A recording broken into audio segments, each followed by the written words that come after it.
আর কিবলা ছিল আকসার দিকে আর কি, মসজিদে আল আকসার দিকে কিবলা ছিল। তো যখন উনি নামাজ পড়তেছেন, হয় জোহর নাকি আসরের ব্যাপারে এখনো কনফার্ম ইয়া হয় না, কিন্তু ম্যাক্সিমামই বলে যে হয় জোহরের টাইম হয় আসরের টাইম। নামাজ চলাকালীন সময়ে আল্লাহর কাছ থেকে ওহি নিয়ে আসছে জিবরাইল আলাইহিস সালাম।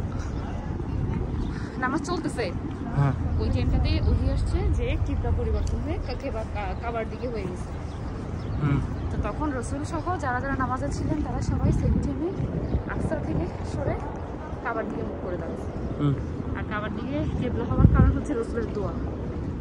যখন থেকে কাবার সরে গিয়ে আকসাতে আবার আসছিল, কিবলা করা হয়েছিল, তখন রসুল খানে আকসা দোয়া করতেন যে উনি চান যে ইব্রাহিমের কাবাটা কিবলা হোক। এটা এই দোয়াটা উনি আকাশের দিকে তাকিয়ে তাকিয়ে করতেন।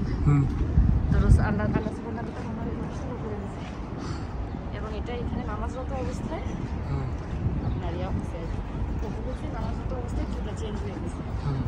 এই জন্য এখানে ভিতরে গেলে আপনি দেখবেন দুটো কিবলা আগে। হ্যাঁ, ভিতরে যখন আপনি দেখতে যাবেন দেখবেন দুটো মিম্বার, একটা আকসামুখী, একটা হচ্ছে আপনার